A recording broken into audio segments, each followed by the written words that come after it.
Earlier. Okay, we was having some technical difficulties earlier. I'm gonna give y'all a second or two to chime in. I know y'all always. I might as well just do the intro so people know it's me powering this thing, so we can get some views here. Let me just throw the intro in there real quick. Uh, I could do. Well, we'll just do this one.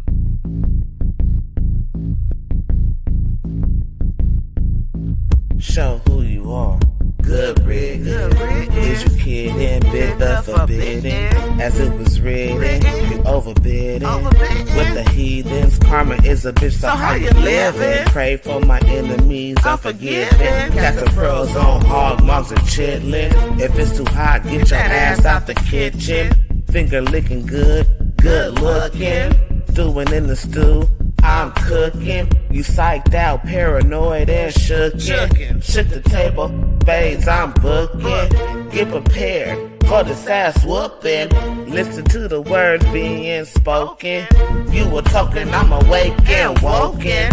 While I'm spitting this, got your spit, got choking. Era of a glimpse in my world, eyes shut open. Parallel in my mind, I'm chosen. Reverse the time. Heart frozen, Antarctica cold as ice, casting lots, rolling dice, mean as nails. I'm nothing nice. They persecuted me like they rejected Christ.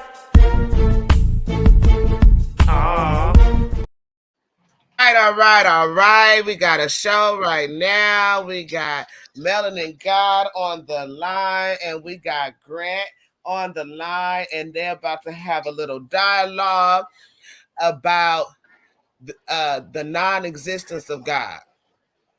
And so Melanin God,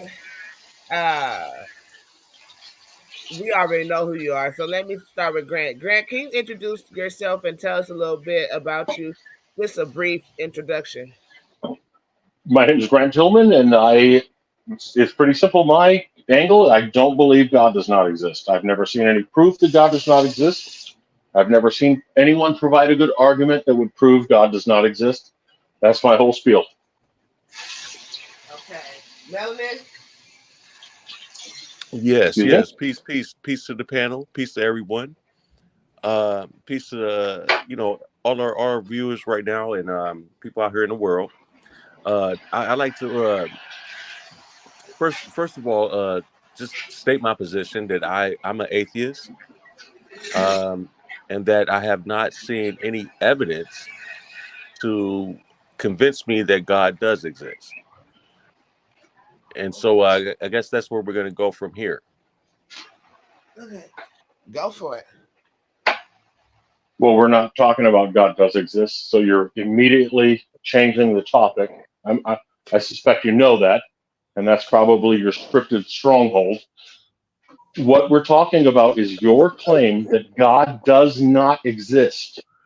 I do not accept your claim. You are the claimant and the believer. I do not accept your claim, and I do not believe God does not exist. Would you like to start again, or? Well, we could start actually from there. From where? From where? Wordology and from where? Start from where? We're going to start right there from your premise. Perfect. You believe God does not exist? I don't believe you. Perfect. Great. So we got understanding. Okay, so where I stand at, and if you don't mind, I can take it away. Or unless you like to start. Oh, I'm good. Everybody's got mine. Okay. So where I stand at is that I have not run across any empirical evidence for the existence of the so-called historical Jesus or the mythological Jesus. Nobody asked you for any. And we're talking about why do you believe God does not exist? So can you have some immediately you're getting back on your script. So could you abandon your script? We're talking about God does not exist. Okay, I'm not going to speak until he's done.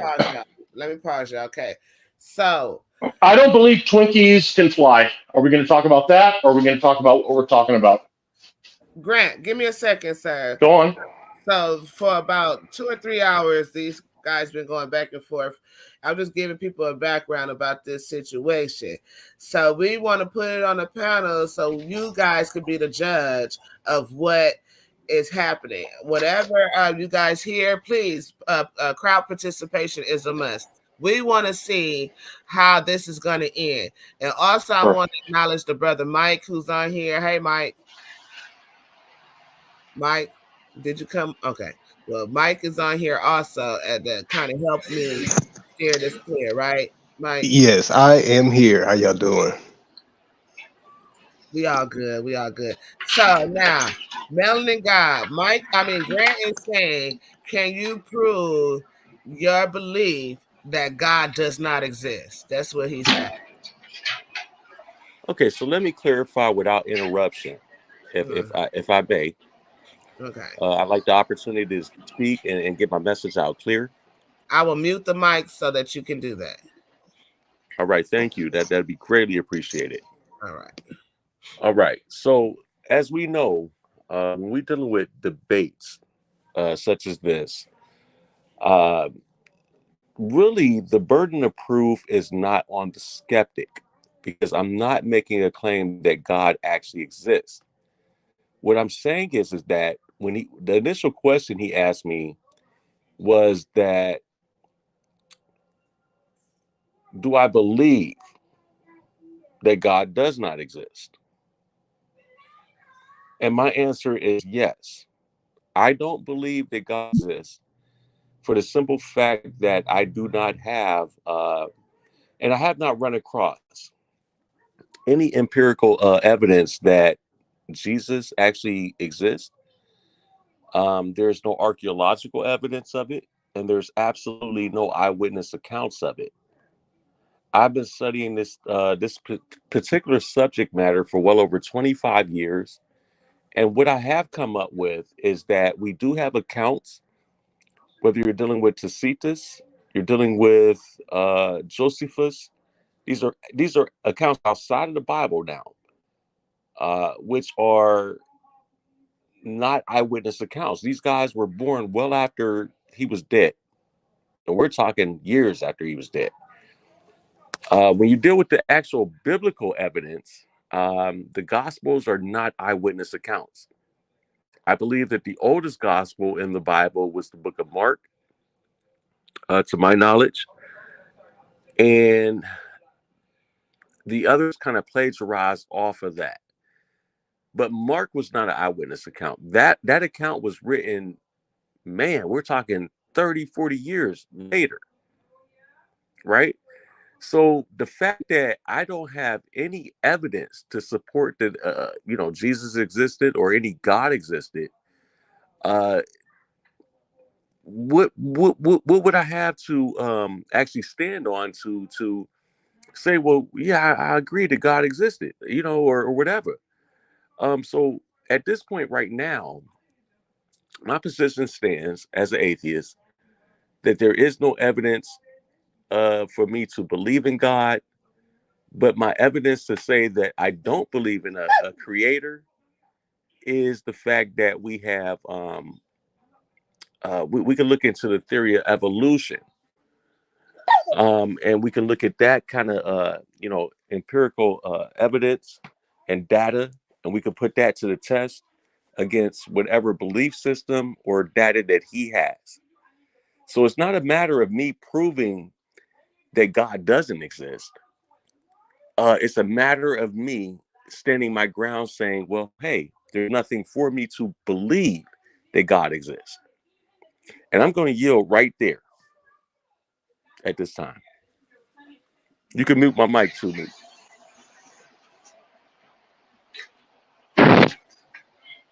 Oh, shoot. Hold on, man. I'm sorry. My mic was muted all this time, right? I can hear you. Okay. Okay. I think she just muted me. I'm sorry. So go ahead, brother. It's your turn. Can anyone hear me? Hello? Yes, we can hear you. Well, you can. Can anyone else hear me? Oh, yes, I can hear you. I'm sorry, my mic was... Okay, so immediately he moved. It's called moving the goalpost. He immediately moved the goalpost to, I don't believe God does exist. So we're not talking about not believing God does exist.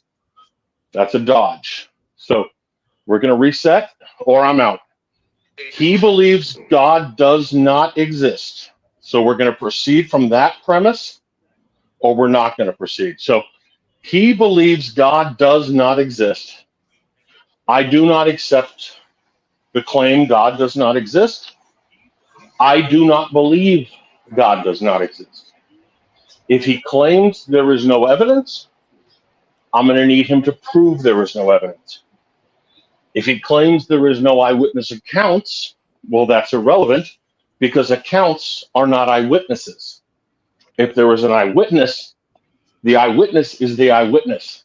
Whether that eyewitness was accounted for or not doesn't mean they weren't an eyewitness.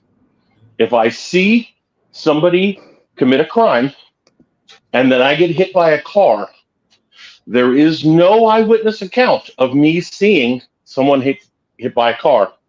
That doesn't mean there wasn't an eyewitness. So I'd like to see where he's going with the no eyewitness account. But that doesn't prove there's no eyewitness. So now we've got three claims. We've got his claim, God does not exist. I don't believe that claim. I don't accept that claim. We've got a claim that there is no eyewitness account. First of all, sure. I mean, you can say that if you want. I mean, however, that doesn't prove there's no eyewitnesses. And what's the third claim? I can't remember. Oh, there's no evidence, I think. But I don't know. I can't remember all his claims. So you'd have to prove there's no evidence. If, under his own admission, you can't prove there's no evidence, we have to disregard that claim. It doesn't mean there is evidence. It means we can't be sure that there is no evidence. So here's what we got. We need proof that there's no evidence. We need proof that there's no eyewitnesses, which I don't even know what that would prove. And we need proof that God does not exist. And most of all, we need to stop moving the goalpost back to I do not believe God does exist, because that's not what we're talking about. We're specifically talking about his claim, God does not exist. In that situation, he is the only claimant. We have exactly one claimant. And I do not believe his claim. If I do not believe a claim, I am not obligated nor required to disprove his claim. The only person required to prove a claim is true is the claimant. I am not the claimant, and I am not the believer. This is all part of what I call the atheist presuppositional apologetic script. He wants to get me to prove his claims are false. We're not having that conversation. If he wants to have that conversation, he's free to accept this conversation and have it with someone else. Right now, he's claiming God does not exist. I'm saying right now, I don't believe him. That's it. Okay.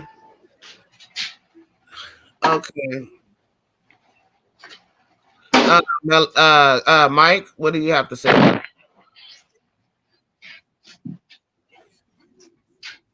Mike? Is he not I think he's muted. Oh, let me unmute you, Mike. Mike? Well, first off, you have to understand that when someone says there is no evidence of something, all right, so if you're going to take an alternative stance, then you have to be the one to present that reasonable doubt, because the other person has already took a stance of saying there is no evidence to present. So in order for you, okay, the absence of evidence is the evidence of absence. So there's the proof in itself. Prove there's an absence of evidence. Okay, there is no evidence. That's what we've got to. Oh my God. Okay, so it's like when you're gonna have a belligerent back talk, it's no good, because exactly. So stop doing it. What you're actually doing is, like, I run across this stuff in nerd groups all the time, where you have DC fans and Marvel fans arguing about stuff, you have to present something to settle the dispute. Yeah, If you're going to, what I'm presenting is I don't believe you. if someone says that this never happened before, if you're going to take the alternative stance, you have to present that it did happen. I didn't take the alternative stance. I said I don't believe you. By your own admission, you said that the claimant has the burden of proof and the non-believer, which is me, has no burden of proof. In the instance, this person has said that there is no evidence, meaning there is no proof. Oh my God. Wow. It's like talking to a wall. Yeah, I feel the same way. Prove there's no evidence and let's get past this. Okay, that's like saying prove there's no air. If you're not breathing, there's no air. So who are you going to prove it to? There's many reasons why a person wouldn't breathe. Yeah, stop trying to wiggle your way out of it. Prove there's no evidence. Oh my God, what is there to present? Stop the oh my God. Stop. Do you have an alternative? I just want to say if you do not have an alternative, go ahead, sister. Okay, I'm gonna let y'all go for it for a minute.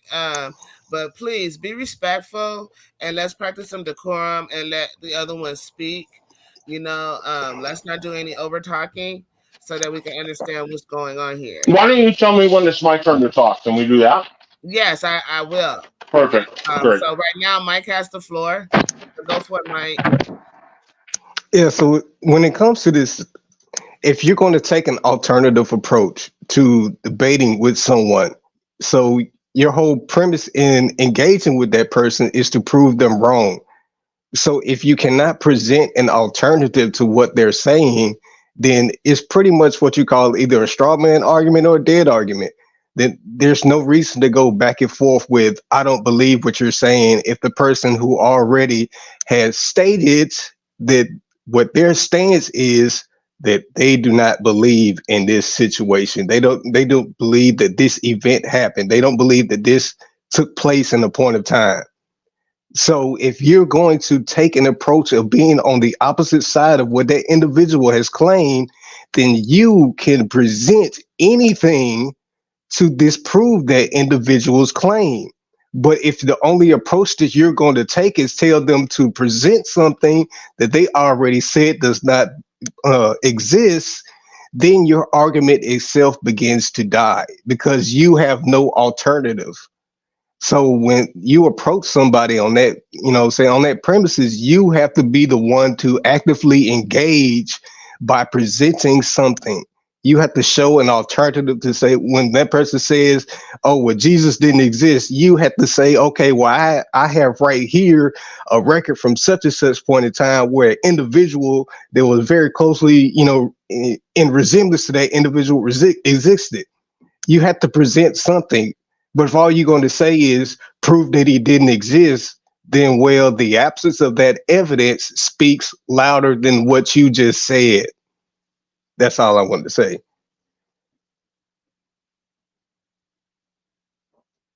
Okay, I'm sorry. I went to the restroom. Okay, Grant, what do you have to say to that?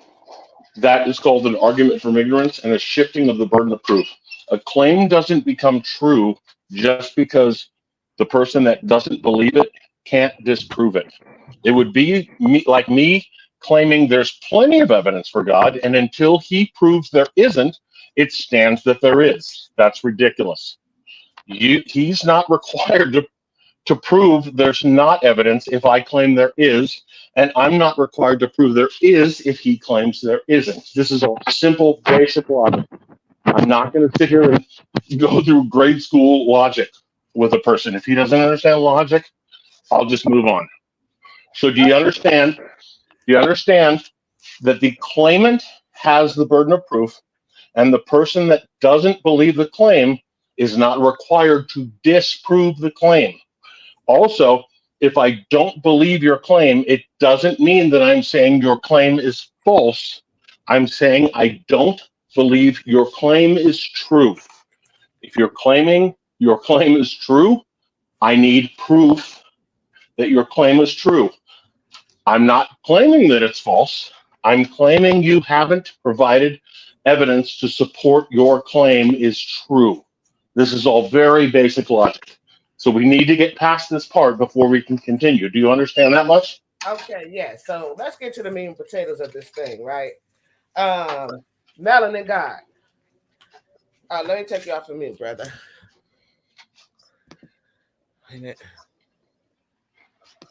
It won't let me unmute you. Oh, there you go. I'm here. I'm here. I can hear you. Okay, so now, do we have any research that you've done in the past, present, future to make you come to the final decision that God doesn't exist? If you do, I'm gonna mute the rest of y'all while I'm talking.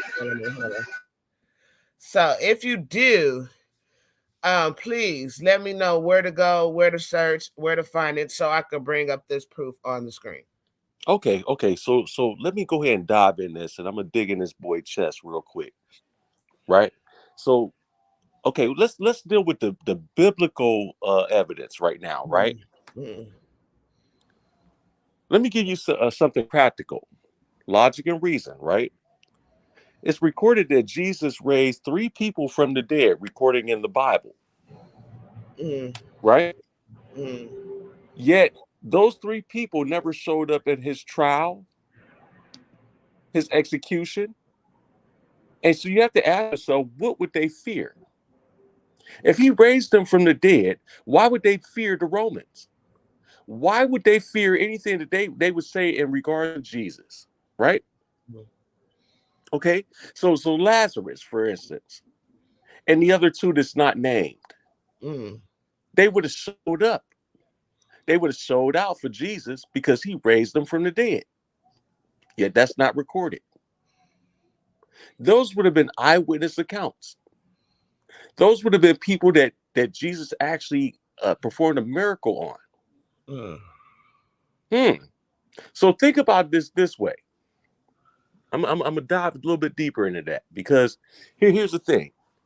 When you're dealing with something to that magnitude, these people actually died, and he raised them from the dead. What fear would they have had of anyone else that's mortal? Yet they didn't. They didn't show up. They didn't speak upon. They didn't do nothing for his defense. Okay, we're gonna deal with some more biblical evidence. His disciples, they were full of fear, yet they seen all his miracles. The only person that actually spoke up or tried to come to defense was what? Simon Peter, or what was his name? Peter? Got his ear cut off, according to the Bible. He cut someone else's ear off. Oh, he cut someone. I'll take that back. He cut someone else's ear off. But my point is this: if these accounts were actual, like factual, let's put this in realistic terms here. Just so, like, I died, Mika, and you revived me from death. Now somebody's trying to kill you. Do you think I wouldn't defend you? Why would I not fear? Why would I fear death? If you had the power to raise me from death. Did Jesus die? It's a hypothetical. Listen, this question is really not directed towards you. It's just to get the audience to think about this, right? Right, I understand, but I'm asking you this question: did Jesus die in the same region that he helped those people to live? Like, was he in the same area? Well, what we're looking at is a radius, right? We're looking at geographical radius. And the stories of the Bible, they don't take place in a wide range of places of the world. They really don't. They didn't have cars back then.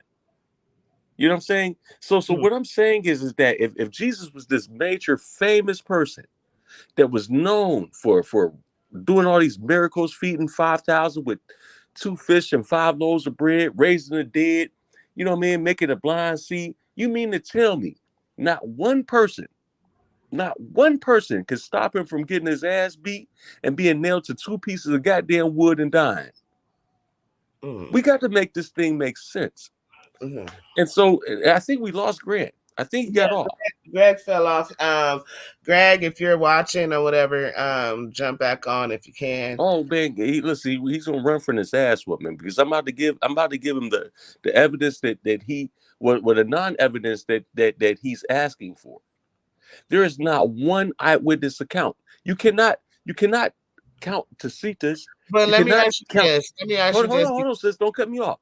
You cannot count Tacitus. You cannot count Josephus because they were born well after he died. We're talking some time. Well, a great deal of time after he died, right? And then the as far as the Gospels is concerned, like I said, the earliest account will be the Gospel of Mark, which the others plagiarized off of, and that was still not a eyewitness account because it was written 30, 40 years after he died. So the point I'm trying to make to this guy is that the absence of evidence is enough evidence for me not to believe. My whole point is that there's no archaeological evidence, there's no eyewitness accounts. What we have is a story written in a book by goat herders that didn't even know where the sun went at night. They had no knowledge of where the stars went or what stars are. They had no knowledge of where the sun went at night. So at the end of the day, what they were dealing with was primitive knowledge of the universe. And my whole point is this, and this is where I'm going to slam it. This is where I'm going to slam it right now. All concepts of gods, goddesses, or any kind of deities comes from the imagination of men. Mm-hmm. There is no God that has ever wrote a book, and there's no God that has ever in the history of the world that has verified one religion over the other. You do realize there's over 4,000 religions in the world today. So my thing is, my whole premise is that if you're going to hold this position that Jesus actually existed, what makes that the right religion based upon man's interpretation? What makes it? Your belief is no different than people that believes in the flying spaghetti monster. And I'm just going to keep that real. There's nothing outside of this, outside of what your doctrine teaches you that makes it an absolute fact. There's nothing. So at the end of the day, he did right by running off the call, which I expected him to do because this wasn't going to go the way once he started seeing the comments, I knew he was going to run.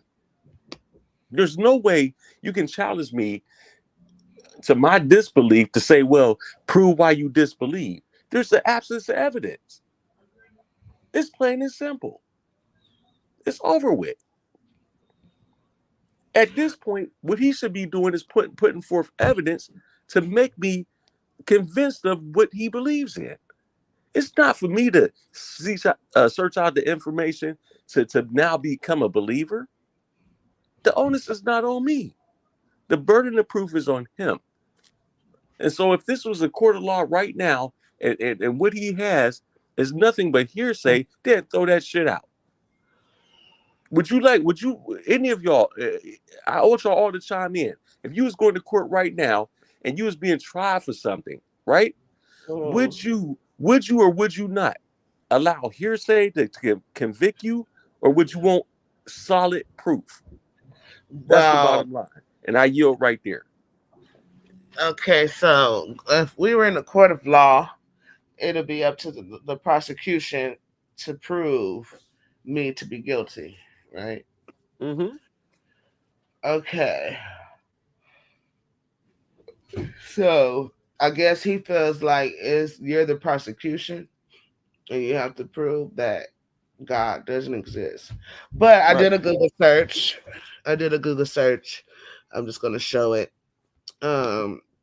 About, and Mike, you could go ahead and talk and do your spiel if you like. All right, let me unmute your mic, Mike. Tell me, Mike. Yeah, I'm here. Okay. So I did a Google search. The evidence God don't exist, right? And it says, does science disproves the existence of God? And it says science doesn't have the processes to prove or disprove the existence of God. You know, But we haven't brought in sciences yet. We haven't even brought in sciences yet. right.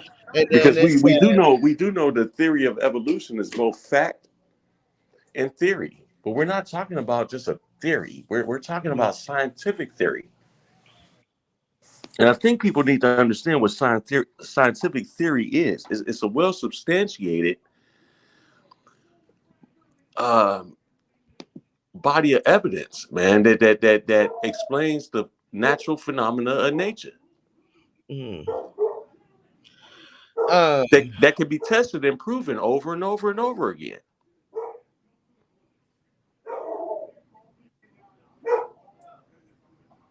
I think one of his major flaws is that he wasn't really in full understanding of what he was actually getting himself into when it came to that topic. So it's just like, it's one of the things where he kind of chose a dead end argument to be his stance, and all he was wanting to do is it's kind of like, taking someone to jail and expecting them, what I'm saying, to interrogate themselves. It's just like, if I tell you that, I didn't commit the crime, but, I got falsely arrested and accused of it anyway, then I still got to go through the whole process of proving myself innocent. But, what I'm saying, proving yourself innocent doesn't mean that, because you can't present evidence that you weren't at the crime scene, right? So you have to prove that you were somewhere else, what I'm saying, at that point in time. But he wasn't really, I said, trying to let somebody else drive your point home by not making the point, that becomes a dead end. Because what you're doing there is just gaslighting the person, because you have nothing to present yourself. And, you're just banking on the other person just having nothing. okay, so you think that because he was debating, saying that he doesn't believe Melanin God on his stance that God doesn't exist, that he should have brought evidence of God existing? He even said it for himself. His whole thing was, I don't believe what you're saying, so it's just like he could have tried to make any case, just to make a reasonable sound argument or something. Mm-hmm. But, if your whole point is going to be just to object to somebody else's objection, then, you'll be here all day with that. Well, right. Let me chime in on this one real quick, because what happens is in these situations is that a lot of times people use the God of the gaps, right? And so what happens is what you don't understand about natural phenomena, what you don't understand about the natural world, you just attribute it to God. God did it. Well, see, I got news for folks. It's now 2023. We have science and technology that has advanced. And so people are no longer running to religion for answers. We have the answers at our fingertips, right? We're walking around with computers in our pockets and in our hands. And so when we're dealing with these certain things and certain topics, a lot of the answers can be explained with empirical evidence and data that has not been refuted. So when I talk about evolution, I want people to understand that evolution is not only theory, but it's also facts. And so you just can't outrule it. My thing is that there's a lack of evidence for a supreme creator. And I'm going to deep dive in this real quick, if I may. If we had a supreme creator in this intelligent design, then we wouldn't have birth defects. We would not absolutely we would not have a world full of organisms that has to eat other organisms in order to survive, that are alive. See what I'm saying? We're organisms, whether you realize it or not, and we eat food that's either dead or alive to survive. We're looking for the energy to keep us, to sustain us, right? So that doesn't sound intelligent to me at all. The thing is, and then we have to also look at the universe. At any moment, an asteroid could actually enter our atmosphere and rock this whole goddamn planet, and life would never be the same again. And we know the probability of that. It's also a good probability that the black hole can open up, which could be the size of a peach, and suck this whole earth in. And so with those factors going into it, there couldn't possibly be a intelligent design. So I need people to understand where I'm coming from with this. I'm an atheist for a reason, because a lack of evidence. If you know what burns me up is you get a lot of believers that say, "Oh, God blesses me, God answers my prayers." But what about some of these countries, man, that are completely impoverished, right? Mm. All right, so we could look at some of these, and I can show y'all one country right now. I'm gonna see if I could do it without losing the link to this. I'm on the iPhone, but I'm not that tech savvy, but I'm Well, getting no, it. just tell me the link and I'll go look it up myself. That way, Okay, so look up the world's poorest country in the world that are Christian, that's predominantly Christian. Okay, and those people, up to 75% to 90% of them are believers in this particular God of the Bible. And so you mean to tell me us spoiled ass people in America is getting blessings over them? You got innocent children dying. They're starving. They're dehydrated, right? They're being exploited. And so at the end of the day, you mean tell me God gonna answer your selfish ass prayers as an adult over children? I don't think so. I don't think so. What kind of God would do that if they had the same belief as you? Their worship is no different than yours. What puts you on a much higher standing? You utter some words that makes this abracadabra now, and God answers you and not them? I don't think so. These are innocent children we're talking about. And so we got to get serious about this thing. Okay. I'm just saying, I'm not challenging anyone right now on the call, because the brother, the guy got off the call. He put his skates on real fast because he realized he didn't swim out in deep water, bro. I don't know if this is him, but I think this is him on YouTube. If I'm not, Parmesan be praised, he said. No. That's actually my YouTube handle. When he said that about the spaghetti monster being God, I said Parmesan be praised. Okay. I got you, Mike. That's why when I said the spaghetti monster, I was laughing at that when it said Parmesan be praised. You know what I'm saying? Because trust me, we gonna sup that sauce, right?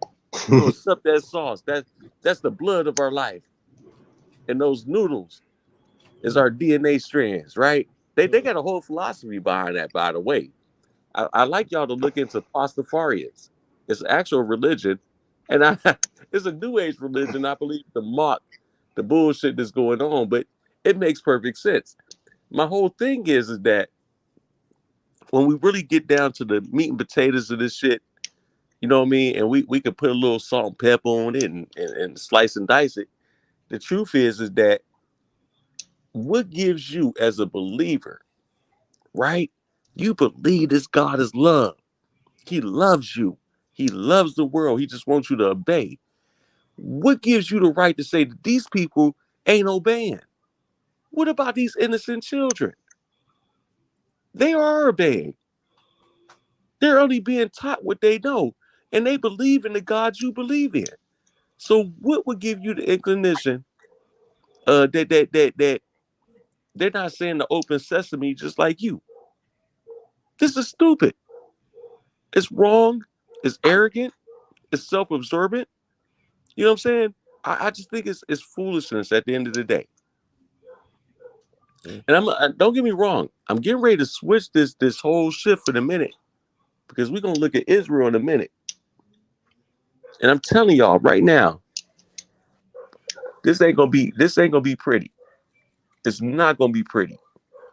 Because if there really was a God, all he has to do is tell the world hello, and all this confusion will end. That's it. Hey, that would change a Simple as lot of that. folks' minds. I mean, if aliens showed up and it would undoubtedly be the one thing to make a lot of people believe in or just seeing it. So, I mean, same principle. Let me ask y'all this. Why do you guys think that so many people believe that there is a God? I believe that a lot of people are actually caught up in the promise of heaven, of an afterlife. You know what I'm saying? I think that's the one thing that really gets to people, because if you look at it, you have a lot of people there in the poorest areas of the world, and you know what I'm saying, they really believe in God. They get caught up in the, you know what I'm saying, the good hope preacher, the one that teach prosperity and stuff, and and so I believe it's more about that some people have just got caught up in believing there's going to be a reward for their faith, just suffering through it. Well, I promise y'all this. If y'all know anything about me, man, I'm a metaphysical mastermind. And I have studied the original Bible, which holds 84 books, as opposed to the 66 that most people read. And that particular Bible comes out of Ethiopia, which tells a whole different story than the shit people read today. What they read today comes out of the Church of England. And I don't give a damn what nobody, they can argue that point all they want. But when you got the earliest scriptures like that, if you understand the language, right? The Ethiopian language, and my parents are actually from the Amhara tribe. So I understand the language. It's spelled GE apostrophe EZ, but they speak the Amharic language, which is a Semitic language. Don't get me wrong. That does not make us Israelites or nothing like that. It's a language, right? So what I'm saying is that we have to really get down to it. And the thing is, anytime you have these early accounts that tells a whole different tale than what you're reading today, man, what do you do with that? You just throw it away because somebody else says, "Oh, well, these are not inspired books." Well, wait a minute. On what authority do you have to say that? I ain't known for no God to crack the sky and say, "Get rid of these books." You know, and in those particular books that they got rid of, a lot of it comes out of the teachings of Kemet, and then a lot of teachings come out of a time when they were in captivity in Babylonia. Um, you're dealing with a Phoenician text and things like that. These are borrowed stories that they put together, and sometimes they exaggerate it. So, for instance, like the Great Flood story. Oh man, I can't wait to take that live, because it's impossible for a worldwide flood. You don't have enough groundwater. You don't have enough water on the earth to flood the goddamn whole earth. It's impossible scientifically and mathematically. And so some people say, well, there's no limit to what God can do. My question is, prove it. See, this is where the guy ran off at, because he knows he can't prove this God exists in the first place to even challenge me.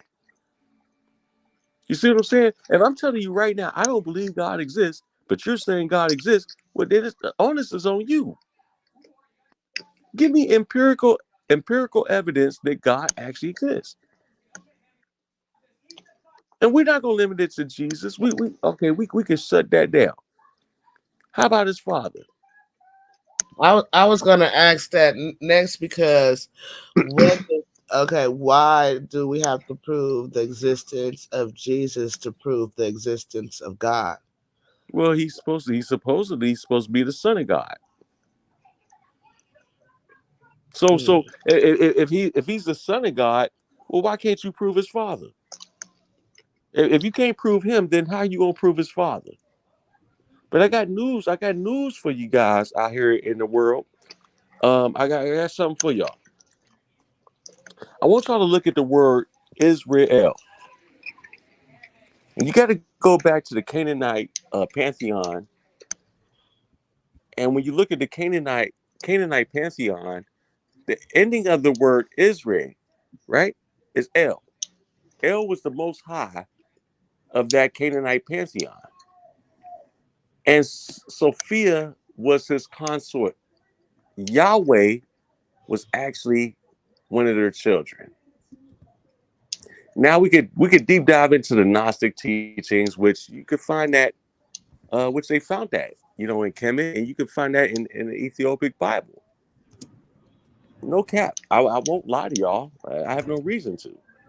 But my point is that for some reason all this shit was cut out, right? And so when we really get down to it and we deal with the information, it must be understood that there's a reason why they cut this out. And I'm gonna tell you right now, the Church of England had a great part of that. They decided what was going to be in that damn Bible and what wasn't.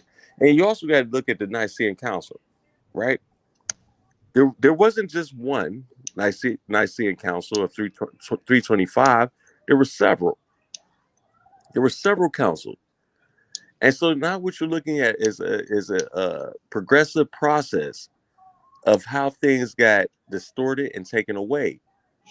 So in other words, man basically gave what they wanted you to have today.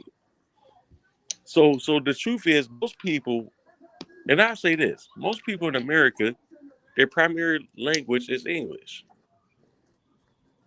They don't know Greek. They don't know Arabic. They don't know Hebrew. If they do know Hebrew today, what they really understand of it is actually what they would call Yiddish, because they don't speak Hebrew. They speak Yiddish. And when it's, oh man, if you really get back to the basics, how many people understands the language of the original of Ethiopia? No one does. Not, at least not in the Western world. And I got news for folks. The Christians of Ethiopia, they don't believe this garbage that people believe over here in America. They don't. So it's an innermost journey of what they believe or what they know to be true. They strive for Christ consciousness. So at the end of the day, it makes me think about it that all religions are true, right? Let me say this carefully. All religions are true to the individual because all religions are created in the in the imagination of man. So what I imagine can be very well true to me. Maybe not true to somebody else, but you have to understand that Bible was written for those people at that time. And we also have to understand that it's not divinely inspired because clearly they didn't know what stars were and they didn't even know where the sun went at night. Okay, so Melanin Guy, I gotta stop you right quick because everything that you said, everything that you said, I can definitely provide evidence, scripture, archaeological evidence, everything. So it's kind of like I'm trying to be like unbiased, let you get your spill out, but it's tough for me to listen to because I know different. You know what I'm saying? Well, let me ask you this, Mika. I don't want to cut you off. I'm just saying. according to even the Hebrew word scriptures, and even according to the Christian updated scriptures, this comes out of Church of England, we understand that the supreme God is a non-physical being, right? Okay. I mean, I'm Okay. not going to agree So or disagree with that because that's okay. Okay, let's just go back just a little bit, right? When you said in Ethiopia, they don't believe that. That's false. They definitely have a strong belief in the presence of God. Secondly, um, the ideology of religion does not come from Europe. And if you know or if you deal with and Well, delve into, I didn't state that. I didn't state that. I want you to be said clear. I come didn't from say that the Europe. ideology of religion comes from Europe. Uh-huh. But what I'm saying is that what you get presented present day in your King James version Bibles and all these different translations is the interpretation of the Church of England. Well, And so, see. So when you say that, right, I can even go into a historical spiel on that and why because when you say the Church of England and all that, I can go historically and debunk that as well. But I'm not gonna do that here. no. I welcome it. I welcome it because I have books out right now that I can cite from, and I can show and prove my premise, where my stance is, and I'm not challenging you to a debate per se. But Uh, what I'm saying is that there's a lot of uncovered information that a lot of people just either have not looked into or they just simply ignored. mm-hmm. And the truth is that most people's interpretation of what they see as the Bible today and their particular faction of faith has been altered and distorted over time. Mm-hmm. You're not getting the original. You're not. Okay, Mm-hmm. so what I'm saying is that when we really deep dive into this one, this is where it really gets deep. It really gets deep because you have to understand what happened. We have to look at actual historical events. What was actually physically removed, and why did they do it? They did it for the fact that it contradicted what their agenda was, right? And so even when you look at the King James Bible that come out in 1611, okay, that was meant for the Church of England, yet it was used here in Americas to justify imperialism and slavery. That's something we can't get around because the first thing they handed people was a slave Bible. They omitted a lot of scriptures because they was in fear that it would cause a rebellion. People can absolutely identify with those scriptures, and it may cause a rebellion. That's why they did it. Okay, so let's not confuse the slave Bible with the 1611 King James Version Bible. Those two different Bibles. Right, but the 1611 King James Version Bible is not correct. I can tell you right now, if we put the Ethiopic Bible up against that, you're gonna be shocked. Okay, so I It do reads know. totally different. Okay, do it. Okay, so let's go ahead. Let me see if I can share that to the chat, and then maybe you can present it on a thing. And I'm gonna look for a translation Let me see. because it's written in the Ethiopic language of Aegees, right? Which is pretty close to Amharic. Um, and with that being said, let me do that right now. Let me see if I can accomplish that for you.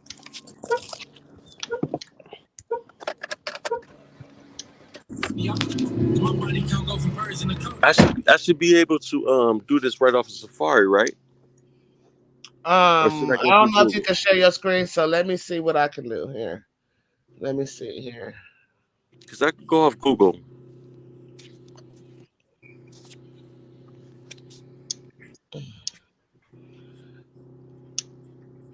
Okay, so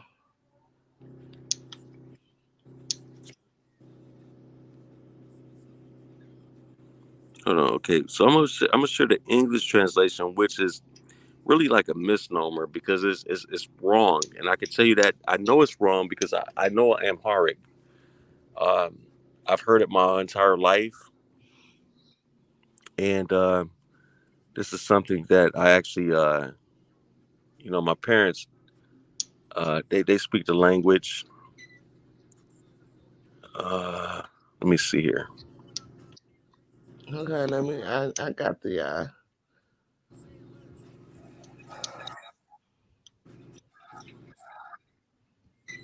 Okay, now I can copy it. I got it. I got it. So let me go into the chat. No, not the private chat. I want to put this publicly. How I do that?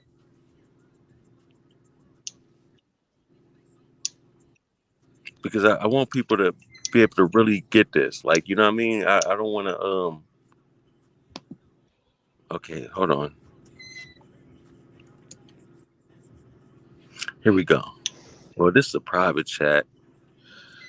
Okay, so here we go. So let me just show you something because there's a difference between the King James Version Bible versus Mhm. the King James Bible.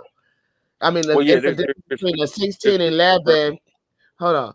There's a difference between the 1611 King James Version Bible versus just the King James Version. So Mhm. the King James Version has 66 books. The 1611 King James Bible has 80 books. The Ethiopic Bible has 84 books. That's right. Okay. So let's just put that information out there. Um um The original Bible, which is the Ethiopic Bible, what you're going to find is that it's not traditional Christianity that you see in the Western world. It's more of Gnosticism. If anything okay, so else, the Tanakh if is nothing not else. Which the is Tanakh is the original, not the Ethiopian. Hello. It Hello. sounded like you were breaking up. Okay. Me and you went over this in the show we did, where we talked about the Tanakh and the Septuagint, and we went over the Bible timeline, right? Mm-hmm. Okay, so we went over those things already, but it's okay to me. Grant is messaging me, and he said, ask him to Google logical fallacies and study them. When he has a firm grasp on logical fallacies, I'll be more than willing to have a discussion with him. Also, Okay. he said he doesn't mind having the discussion with me directly. So he don't see a point in coming back. All right. Well, I was supposed to be shooting a video today. Oh, today? Yeah, I'm supposed to shoot a video. Remember, I told you I'm supposed to shoot a video for All Night Riders. If you guys haven't checked out the page for All Night Riders, please go check out the All Night Riders page on Facebook.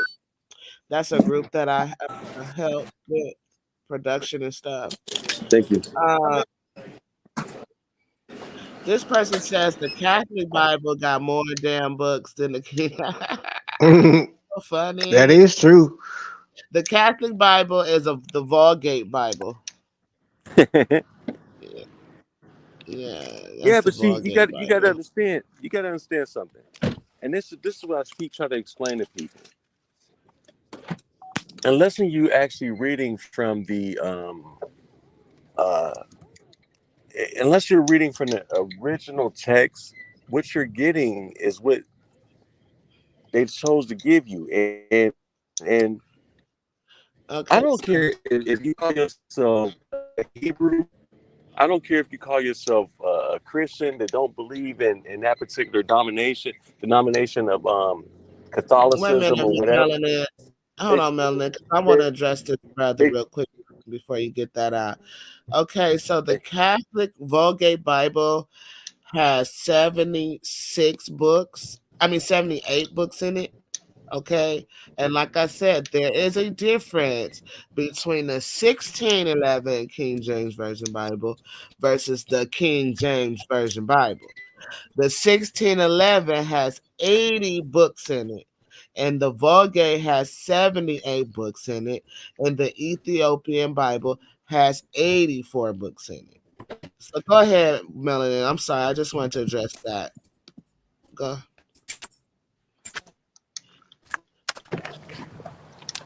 Melanie got. Did we lose him again? Oh, I think he might be connected to his Bluetooth. Probably the speaker coming on in this and car. and you know, Jermaine Jackson Sr. in here, since he got so much to say, because you know what, he said if you don't believe in God, your information is BS.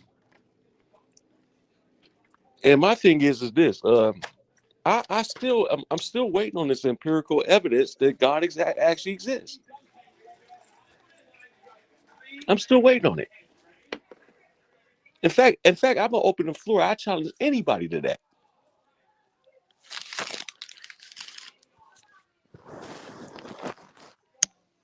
The belief in God isn't necessary to, or the belief in any one particular God isn't actually necessary to move forward in life. I mean, you still have a number of isolated tribes that exist around the world today that want absolutely nothing to do with what we call civilization. Exactly. And yet they exist, you know what I'm saying? They are perfectly fine on their own.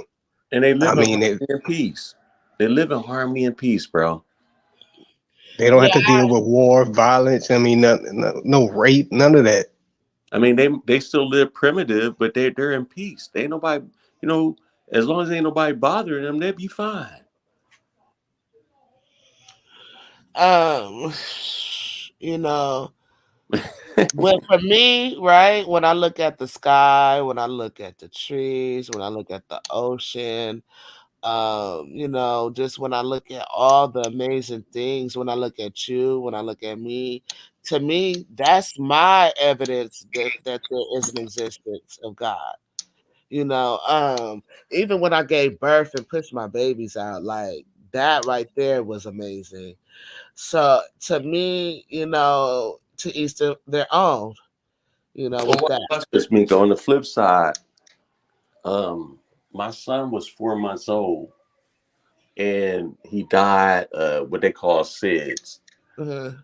sudden infant death syndrome. And they couldn't even explain to me how my son died. What they told me was bullshit. They said that he basically fell asleep and forgot how to breathe, right? Mhm. Uh, man, any God that would allow that.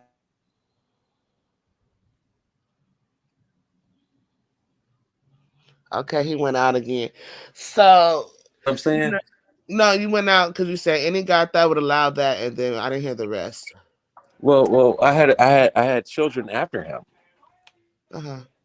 I had children after him. So any God, you know what I mean? My thing is, how would a God allow that to happen? Okay, my one particular son is now deceased, but then I had children after that. Mhm. And like I said, he died of SIDS.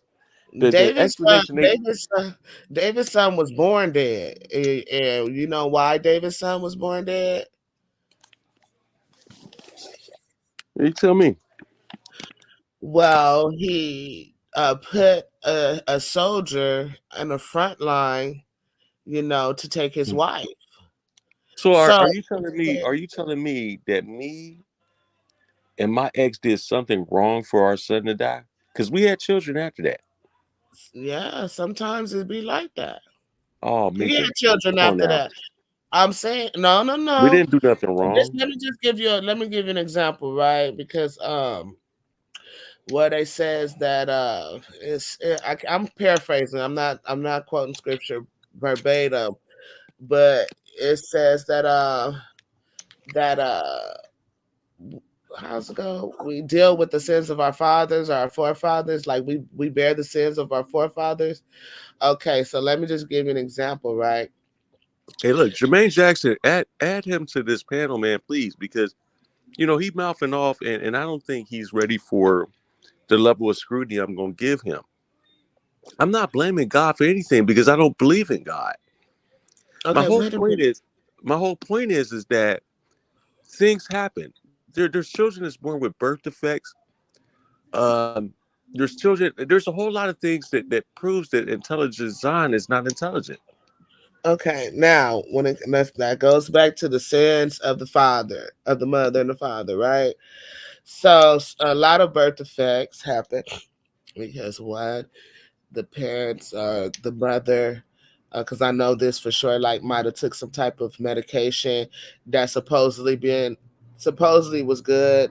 I've seen it happen on a couple of people in my family where the mothers took like some type of prenatal vitamins or whatever, and then also because of inbreeding, uh, Mm-hmm. uh, what do you call it? Uh, uh, uh, what do you call it when family members have babies together? Incest. I couldn't think of the word. Incest, yeah. Well, that's Incest. that's never happened in my family. Huh? Well, that's No, that's that, that's not happening in my family. no, I never had incest in my family, but I was talking about like medication, taking medications while pregnant, drinking, smoking, and no telling what's and see, you're a man, so you don't know what your mom might be doing while she's pregnant. And then to uh like say for instance, okay, there's a mom and she has some children and she's working all the time, right? And she's not nurturing the child because her natural nature is to nurture the child. That's her God given nature to nurture the child. But she's always working and she's not nurturing and nurturing the child, and she's always going out partying and stuff, and she leaving her child somewhere else. So then that's when her sin is falling on the children because now the children are open to predators or whatever, and it could be the closest person to them. So you see what I'm Well, saying? let me give you a backdrop. Let me give you a backdrop on this. At least a backstory so you can understand where I'm coming from. Mm, At that particular time, my son Delane, my ex-wife, she, I was put it this way. I worked two jobs at that time. mm, She was a stay-at-home mom. mm. No problem with that. They, of course, they tested her for drugs and everything else because they wanted to see what could be any determining factor of why our child died. You get what I'm Mm, saying? mm, Listen, that woman didn't even smoke cigarettes. She didn't mm. drink. She had no history of nothing like the obvious reasons that you mentioned prior in Like her she never family. took any type of prenatal vitamins or anything. Well, don't get me wrong, she did take prenatal vitamins, but here's the thing: that was not a contributing factor to his death. How do you And know? and so what I'm saying is that um well, I know that because she had got tested for it. Did she We breastfeed the we child? we pushed for it because of course this is our child. Did she We want to know. breastfeed? I'm sorry. Did she breastfeed? Yes, she did. Uh, and Yes, she so, did. She didn't. so So she wasn't on no like Similac or Enfamil or nothing like that. mm, mm. Trust me, man. I mean, everything was exactly how it's supposed to be. But Okay, and did my you point, my still point have is, this? hold on. Uh, Before you go forward, before you go forward, we ended up having another child. Which the same process, nothing changed. It was the same process, and that my son is alive today. He's 22 So, years old. so those were And two I also boys. have a The first one was a 24 boy, year and old. the first one was the boy, and the second one was a boy. Correct? Well, all three of them was boys. Uh, I had one boy that just he passed away, and they had no explanation for it. Which don't get me wrong, that did something to me. I won't get into all that. Uh, but it sent me on a spiral effect. You know what I mean? mm, And because it just I couldn't understand. You know, I couldn't understand like why me. You know, and so eventually, as me being an atheist, I had to look at life on a different level, and I said, well, why not me?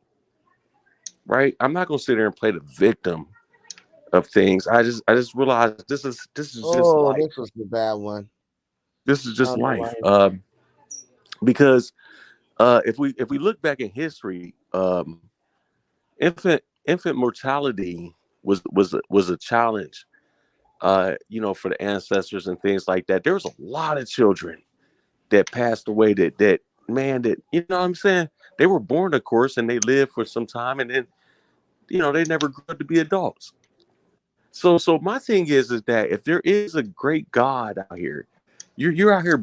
This God is blessing others, but you won't preserve these children that's innocent. But you will bless somebody that has failed you. Come on, man. We all know it. Ain't How do nobody we perfect know in that life. it's a blessing? See, you can't say that that is a blessing unto other Well, wait a minute. people. Wait a minute. You walking and breathing, and Mika, you can't tell me your life been perfect. You have never walked a perfect stride for God. You No, can't I tell me have that. not watched nothing perfect, and I So still that's what have I'm to. saying. These Do children you are innocent. They don't do even you know. believe? Okay, okay, you don't believe the existence of God, but do you believe in the you reap what you sow? Well, Uh, this I'm asking you a question. well, wait a minute. Wait a minute, because what you're suggesting is that I did something wrong for my child to die, or she did something wrong. I'm asking you a question. Do you believe? I didn't say you did anything wrong.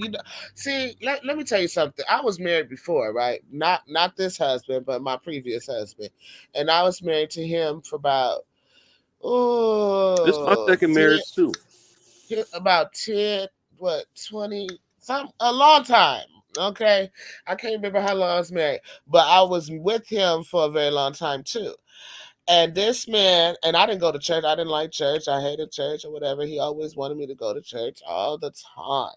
And he was the most vicious, the most evil person I ever met on this earth. Okay. And I didn't know for a long time how evil and vicious this man was. And I was in a marriage with him, and I thought he was a godly man. I thought he Hmm. was a godly man. This man was doing drugs. This man was sleeping with every woman he brought in my face. So I'm saying that to say, even if you didn't, and I'm not trying to put this on your woman or the woman you had the baby by or whatever, but I'm saying you think you know a person and you really don't. So if you didn't do anything, if you didn't do anything, maybe she did. Mama, What, son? is them sweets yours? Well, let me ask you this question. Let me ask you this question because I don't know if you've ever been in this particular setting before, um, but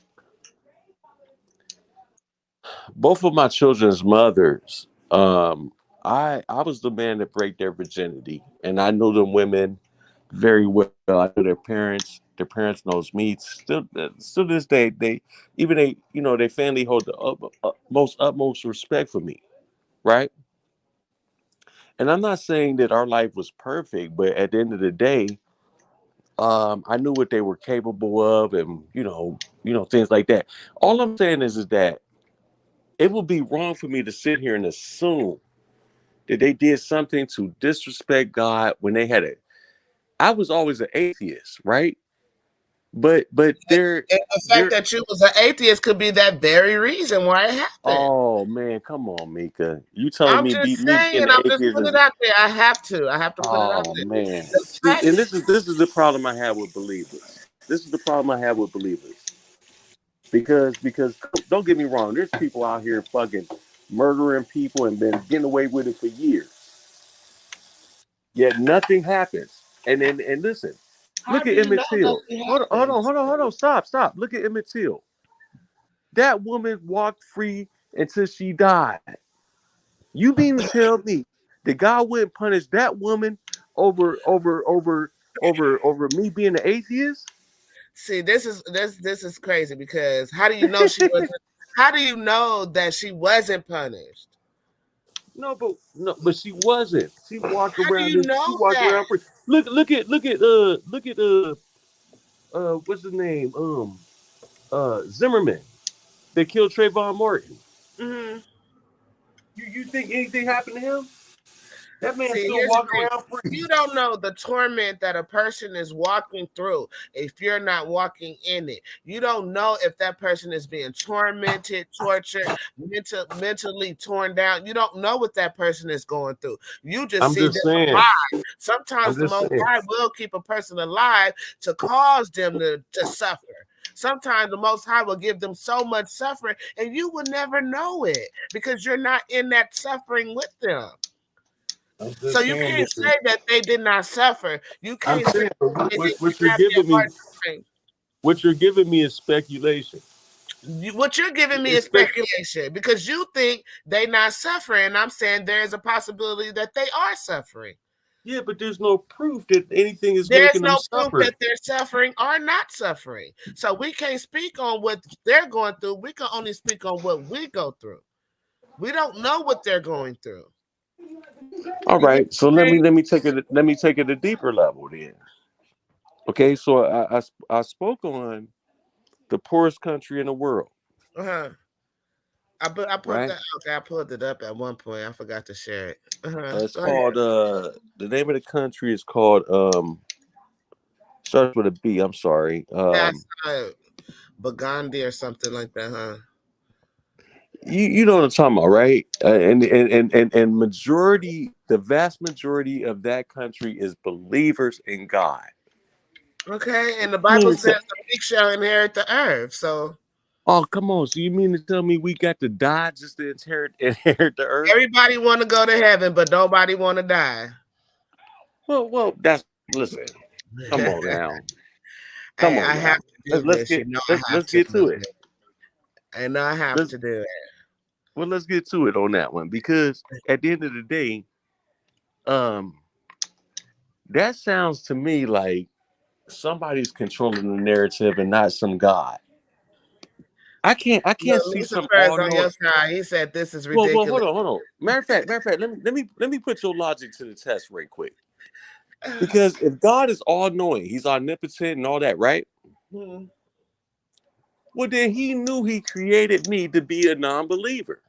Mm-hmm. So then why would he turn around and punish my seed for creating me the way that he designed me to be? So that makes no sense.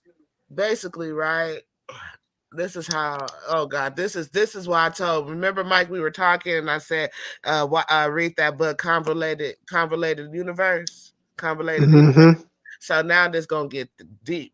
Okay, so basically, right? You have choices, which is called free will, right? And these choices, every time you have a choice, there's a split in reality, right? There's a split. So it depending on your choice, this will be the result, right? So this is how we have these multi-dimensional ideologies, right?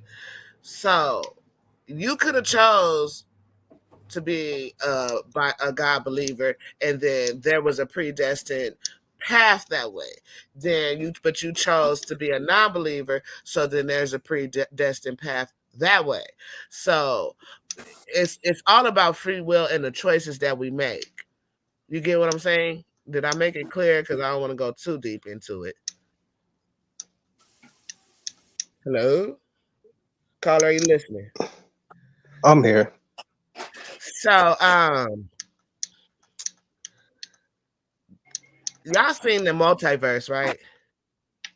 Mm-hmm. I mean, this is theoretic. Yeah. This has to do with he said quantum management. uh, this has to do with that's the thing called string theory and all that stuff. So, But string theory is not. It's not an this is accredited. theoretical. It's not another fact behind it or whatever. But have you ever made a choice, right? And you was like, damn, I wish I would have chose different. I know it's been like even on the smallest thing like food, you know what I'm saying? So it's Mhm. like it's the choices that you made, and and he's all seeing and all powerful, but he sees every choice that you make, if you decide to make those choices. So But hold on. This is the part I'm trying to. This is the point I'm trying to make. He already seen this before I was born. okay, he's seen multiple choices. Like say he had multiple choices, so he saw all of them. You only saw this one because No, but it's he already knew the outcome. no. He knew the outcome of all the possible choices that you could have made. He gave you the free will to make those choices, and he knew the outcome of all the possible choices you would make. You only know the outcome of this one. He knows the outcome of all the different possibilities. Do you understand that? That's interesting, sis. Somebody said, why you say that? It says if the milk could talk, it would say, save me. I'm about to go back. I don't know what that means, Jermaine, but it's funny. Hey, and look, I just want to put this out there for clarification because I want our viewers. Here's a better understanding. Butterfly effect. Have you seen the butterfly effect? Yeah, I've seen that. Okay, something like that. All right, so look, let me say it this way. I want to put this out there for our viewers to understand. First of all, is that we are a complete think tank out here, right? Right. So in no way is we trying to eat each other alive or not like that. No, We but I just have trying to antagonize you a bit. Well, we got to put each other under certain scrutiny, right? It's only right. I mean, I can't put other people under scrutiny if I don't put my own people under scrutiny. You know what I'm saying? And I have nothing against the believer. I have something against the judgments that believers give for their God, because you don't know. You really don't know. You get what I'm saying? So for somebody to say, well, maybe you did something wrong. Well, how do you know that? Let me ask you this. You know what I'm saying? Like you're not with me. You're not with me every day, and you haven't been up with me through my upbringing or nothing like that. So there's no way you can make that kind of statement. Well, maybe you did something wrong. You feel me? I mean, I can make that statement. Maybe. I ain't saying that you did. It's a But possibility. you're assuming at that point, though.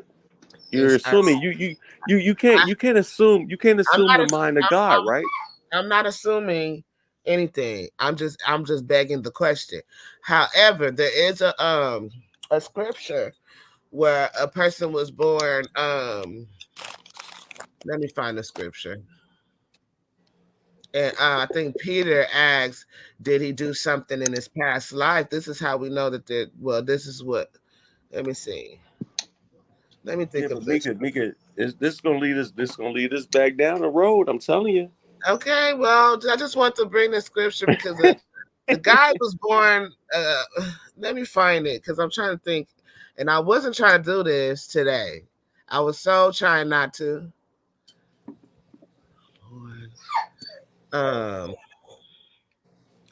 He was born. What's the word I'm looking for? He was Stillborn. Jermaine Jackson, no, he wasn't born stillborn. Jermaine Jackson, click that link and get on the panel with us, brother. I promise I'm a good guy. I don't have no intention of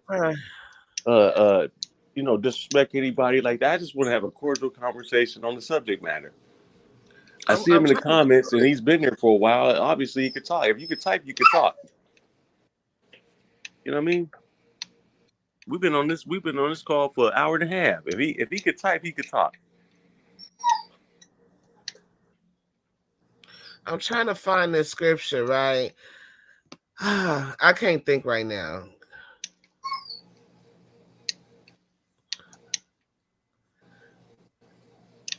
Oh, but anyway, so let me just paraphrase. Okay, so the guy was born like crippled, lame, or whatever, right? And so one of the disciples asked, "What did he do to deserve this?" Right? Was he a sinful person in his past life? Is that why he's being lame, born lame? And then I believe Jesus answered and said, it was for the Most High to show his power and to give him back his you know his strength or whatever.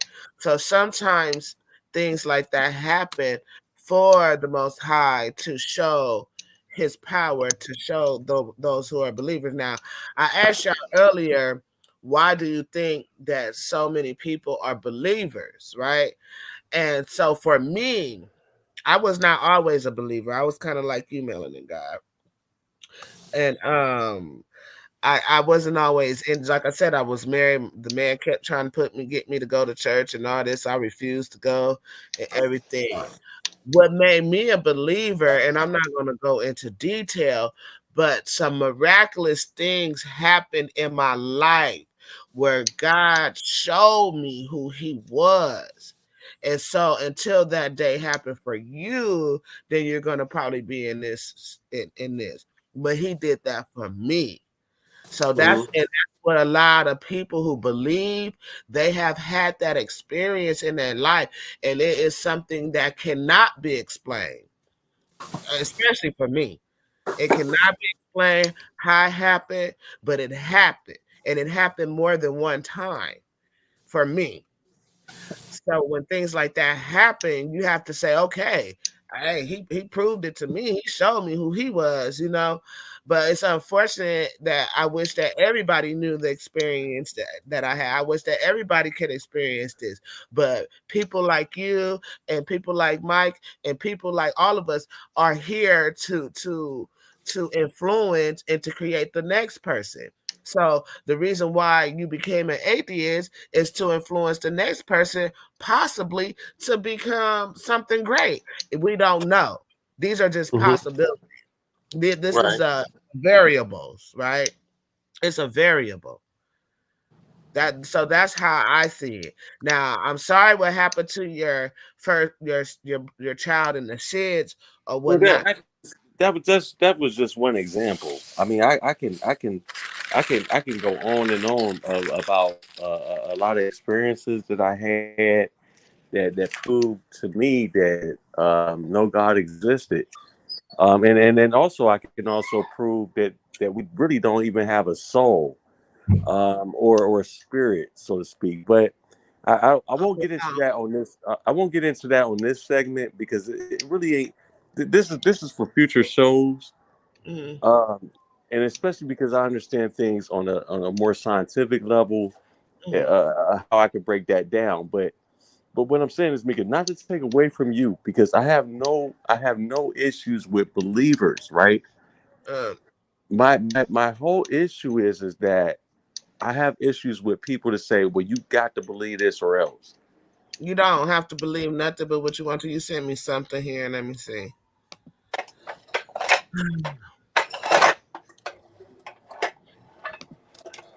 Motherfucker. I Let think me I see what you did.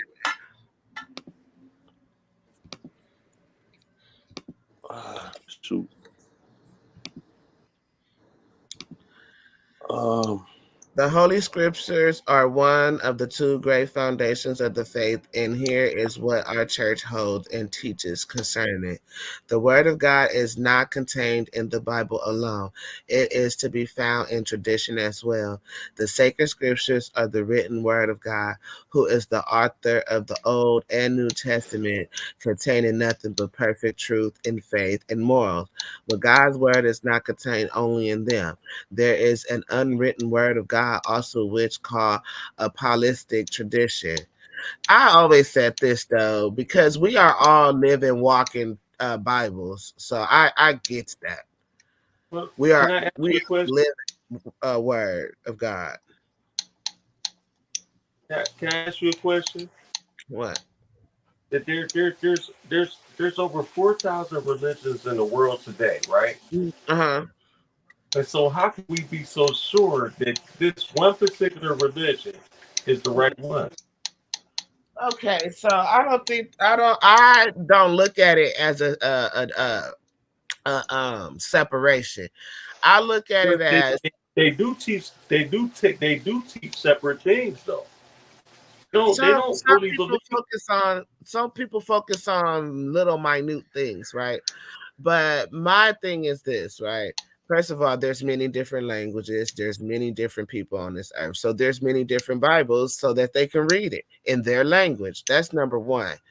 Number two is that majority of all of these Bibles have the same story, same immaculate conception, same Messiah, same everything. But like I said, it's in many different languages because we don't all speak the same language. Sometimes I mean, look, I tell you all the time, man, to Nigerian, I can't understand half the shit he be saying. Okay. So I'm just saying, I'll be trying. Like he be cussing me out in Sound like Igbo. my wife. I'll be cussing me out in Igbo.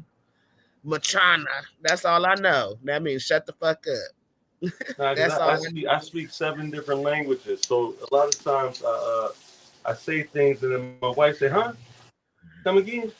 You know what I mean? Yeah. Like, I yeah, start speaking I Spanish on me. Sure. That's all I can do, you know. So I mainly speak patois though. You know what I mean?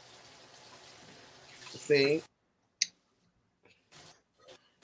So when I say that, like I don't know, I only know English right now. I know a little bit of Latin because like we said, me and Mike went over this when we were talking about linguistics on the show. Y'all check out the show that me and Mike did, also the show that me and Melanin Guy did in the past. They're really good shows. It's like what I get irritated with these religions about is the little small, minute disagreements. Like, was there an immaculate conception? Or is Esau the white man? Or just these little silly things. And Right. we're not even focusing on the basic reason why it was written. Just because, like, people are trying to impose their will on other people. And Right. stop, don't do that. You're not supposed to do that. You're supposed to live a righteous life. Like, you're not supposed to kill nobody, lie on them, lie to them or on them. I'm just saying. I'm take just saying. Their wife or their husband. Why would anybody take somebody's wife or husband? You know what I'm saying? It's just, and these things can be looked at in nature. Like, if it happened, it has a consequence to it. Well, what do you think will happen? that's my whole point, Mika, right there. That's my whole point right there. A lot of the believers, right? They don't even consider that fact. What if God made me if there was a God, what if he made me purposely to be a non-believer? What gives you the right to take that away from me? And these people want to superimpose their beliefs on me, right? Or what if I had a different understanding of what what these things are? I mean, what gives people the right to say, well, you're gonna burn in hell for that? You know what I'm saying? It's not right. It's not right. The only thing that we should be judging, and we do need to judge, is right from wrong, right? So you know it's wrong to go inside someone's house Right. and sleep with their wife, right? But do you need God to know that? Or should you know that just because it's morality, right? Well, See, I but was it's never men that religious do and I that. know better than that. It's men that do that, and they think it's okay. But I'm saying I was never religious and I know better. I would never do that to any man. I wouldn't dare try to sleep with your wife or even if he had a girlfriend, whatever. That's not my place. You know what I mean? And just because somebody can rationalize doing something doesn't necessarily mean that they think it's okay. They can completely understand that what they're doing is wrong, but for some reason they were able to put themselves above anything else. Okay, I get that. Some people are like that, but there's also, and I have dealt with these type of people. There are also people who have zero sense of morality. They You're do right. not You're right. know right from wrong. They have Well, was not these taught. are lunatics. I wouldn't call them lunatics. I'm just call them unlearned. They wasn't No, taught. I mean they can. It's actually saying something mentally saying off with their saying brain functions, and for them saying bloodlust is excitement because that's the only sense of empathy that they can understand. Mhm.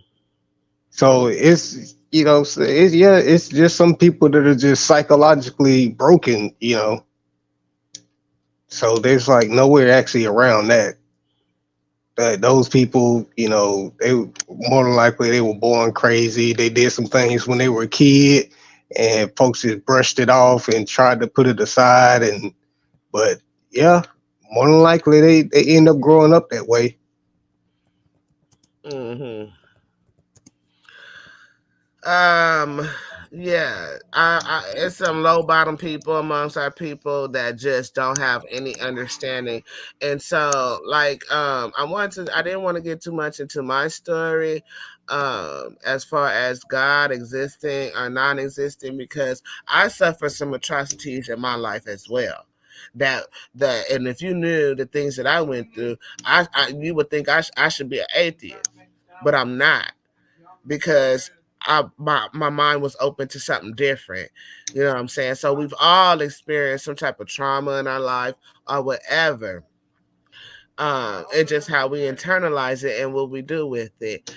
We lost Melanin God, brother, and I see where you're coming from. I hope you can come back and join us, but it is hitting the 2 hour mark close, and I do want to close this off.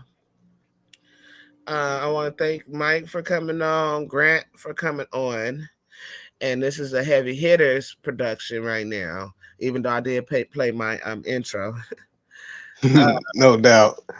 yeah. We're gonna have to continue this because I did want to go over some things with the scriptures, but I was not prepared for this conversation. It just came on my lap, so I was like, let's just throw it on the stream. Hold on for a second.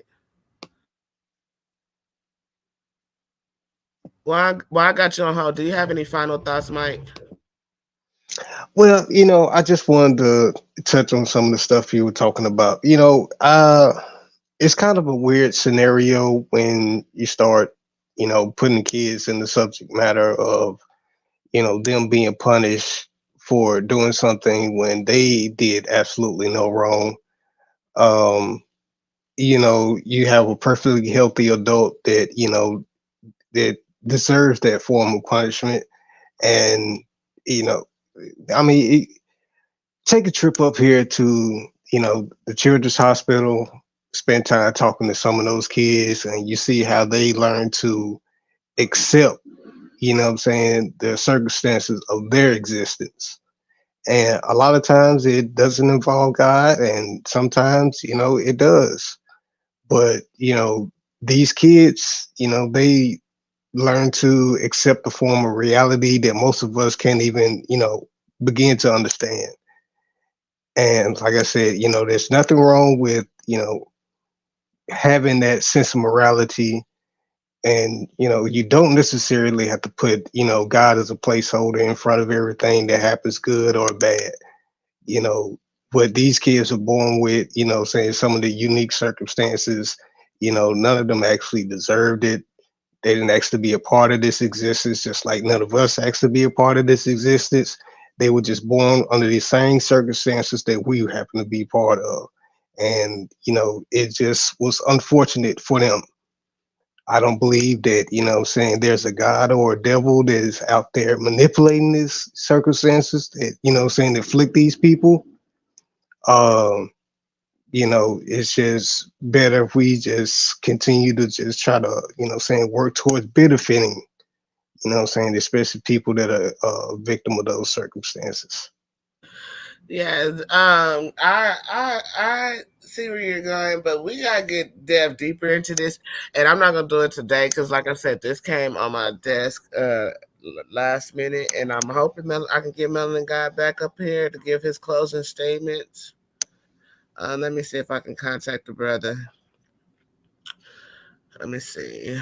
How can I contact him? Because he fell off. Maybe his phone died or something, because I know this is his show. Let me see. Let me see if I can get him. Yeah, no, my phone was definitely down. I had to plug up. Yeah, but we're gonna bring Melanin God back, and then I do want to introduce all the heavy hitters. You guys know Mike so far, and Melanin God, but I want to introduce some more of the heavy hitters, and you guys will be seeing more of them. This is Mika Wash. This is a Heavy Hitters production, and we are out of here. And I'm going to play my outro video anyway. All right. Bye.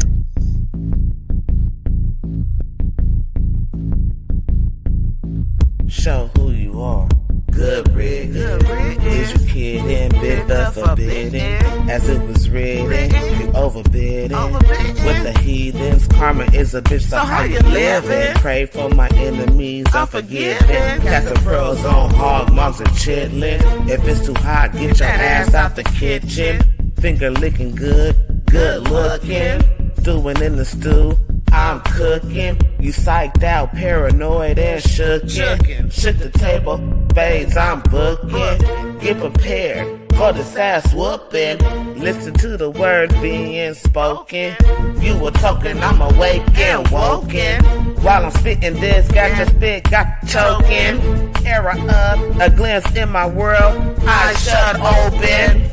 Parallel in my mind, I'm chosen. Reverse the time, heart frozen. Antarctica, cold as ice. Casting locks, rolling dice. Mean as nails, I'm nothing nice. They persecuted me like they rejected Christ.